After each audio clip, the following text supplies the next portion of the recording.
Parte 2. Doutrinando a ciência. Capítulo 13. As investigações da ciência. Não é condenável, sob o ponto de vista do bom senso, sem quaisquer dogmatismos intransigentes, a dúvida que levou a ciência da vossa época a se recolher nas realidades positivas.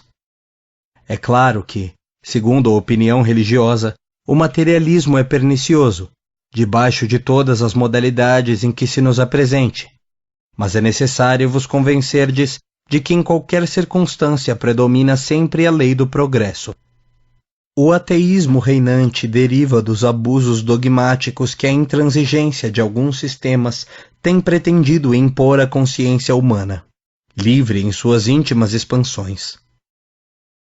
Todavia, na certeza absoluta da evolução que se realiza através de todos os óbices interpostos no seu caminho pela ignorância e pela má-fé, eis que na atualidade a própria dúvida serve de base ao monumento da fé raciocinada do futuro. 13.1. O resultado das investigações. Vê-se a ciência no dever de investigar, de estudar, e no seu afã incessante de saber, rolam por terra ideias errôneas, mantidas até hoje como alicerces de todas as suas perquirições, como, por exemplo, a da teoria da indivisibilidade atômica. Descobrindo centros imponderáveis de atração, como os eletrônios componentes do átomo infinitesimal e os íonios, atinge a verdade quanto às teorias da vibração que preside na base da matéria cósmica a todos os movimentos da vida no universo. A ciência infatigável procura, agora, a matéria padrão, a força origem, simplificada da qual crê emanar em todos os compostos, e é nesse estudo proveitoso que ela própria, afirmando-se ateia, descrente, caminha para o conhecimento de Deus. 13.2. O fracasso de muitas iniciativas. Não são poucos os estudiosos que procuram investigar os domínios da ciência psíquica, na sede de encontrar o lado verdadeiro da vida. Porém, se muitas vezes acham apenas o malogro das suas esperanças, o sossobro dos seus ideais, é que se entregam a estudos arriscados sem preparação prévia para resolver tão altas questões, errando voluntariamente com espírito de criticismo, muitas vezes injustificável, já que não é filho de raciocínio acurado, profundo. O êxito no estudo de problemas tão transcendentais demanda a utilização de fatores morais, raramente encontrados. Daí a improdutividade de entusiasmos e desejos que podem ser ardentes e sinceros. 13.3. O utilitarismo. A ausência de demonstrações histológicas não implica a inexistência do espírito. É essa certeza que compete à ciência atingir. Muitos obstáculos, contudo, se opõem à obtenção desse desiderato, aliando-se ao preconceito acadêmico o utilitarismo desenfreado que infesta a política e a religião. É ele o maior inimigo da expansão das verdades espiritualistas no mundo, porque oriundo de interesses inferiores e mesquinhos. A própria tendência ao ateísmo, imperante em quase todas as classes sociais, é um derivativo lógico do espírito de interesse, que tem destruído a beleza dos princípios religiosos, desvirtuados pelo utilitarismo de falsos missionários. Mas confiemos na influência do espiritualismo. Em futuro próximo, a sua atuação eminentemente benéfica há de se fazer sentir, destruindo tudo quanto de nocivo e inútil encontrar em sua passagem. 13.4. Os tempos do porvir. Marchamos, pois, para uma época de crença firme e consoladora, que derramará o bálsamo da fé pura e iluminada sobre as almas que adorarão o Criador, sem qualquer véu de formalidades inadequadas e obsoletas. Semelhantes transformações serão efetuadas após muitas lutas, que encherão de receios e de espantos os espíritos encarnados. Lembremo-nos, porém, de que Deus está no leme. É esse o porvir do orbe em que viveis. Contudo, quanto tempo decorrerá até que essa nova era brilhe nos horizontes do entendimento humano? Ignoramos. Conjuguemos, todavia, os nossos esforços a fim de alcançarmos esse desiderato. Demonstrai, com o vosso exemplo, que a luz permanece em vossos corações, e cooperareis conosco em favor dessas mutações precisas. Toda reforma terá de nascer no interior. Da iluminação do coração vem a verdadeira cristianização do lar, e do aperfeiçoamento das coletividades surgirá o novo e glorioso dia da humanidade.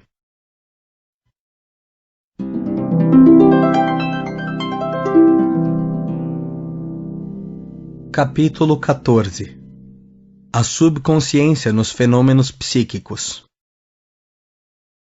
Todas as teorias que pretendem elucidar os fenômenos mediúnicos, alheios à doutrina espírita, pecam pela sua insuficiência e falsidade. Em vão, procura-se complicar a questão com termos rebuscados, apresentando-se as hipóteses mais descabidas e absurdas, porquanto os conhecimentos odiernos da física, da fisiologia e da psicologia não explicam fatos como os da levitação, da materialização, de natureza, afinal, genuinamente espírita. Para a ciência, ancilosada nas concepções dogmáticas de cada escola, a fenomenologia mediúnica não deve constituir objeto de ridículo e de zombaria, mas sim um amontoado de materiais preciosos à sua observação. Felizmente, se muitos dos pesquisadores criaram os mais complicados sistemas elucidativos, cheios de extravagância nas suas enganadoras ilações, alguns deles, desassombradamente, têm colaborado com a filosofia espiritualista para a consecução dos seus planos grandiosos, que implicam a felicidade humana. 14.1. A subconsciência.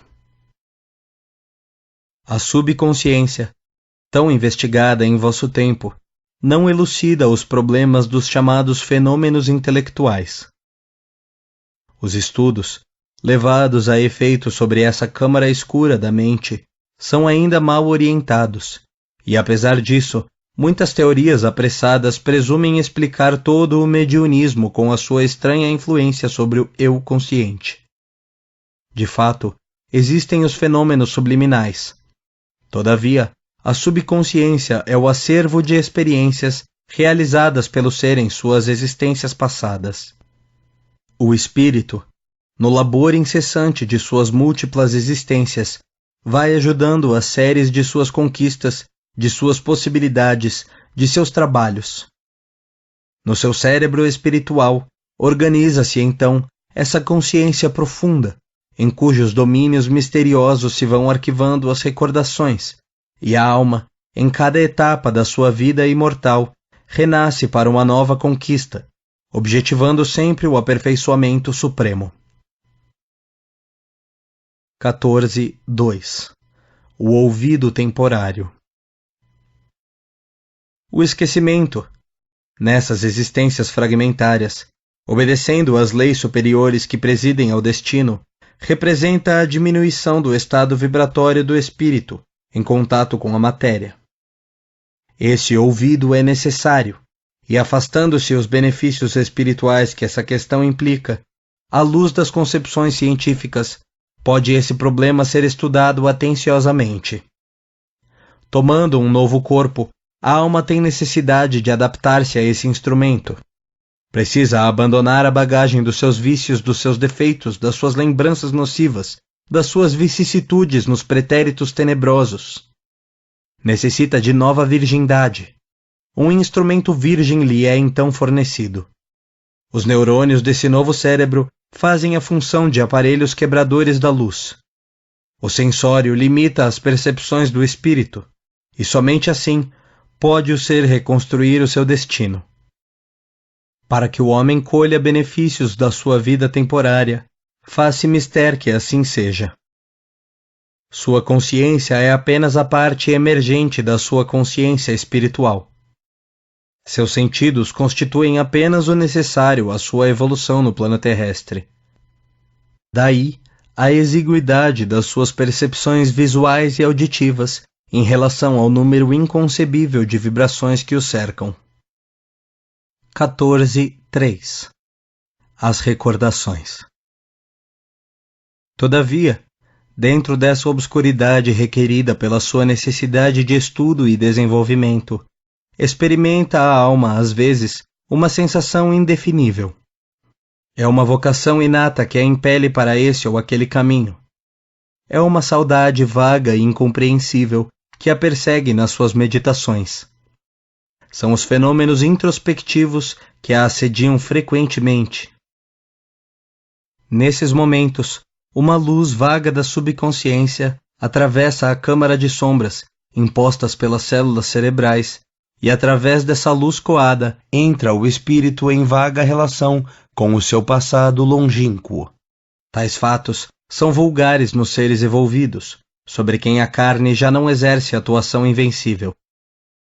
Nesses vagos instantes, parece que a alma encarnada ouve o tropel das lembranças que passam em revoada.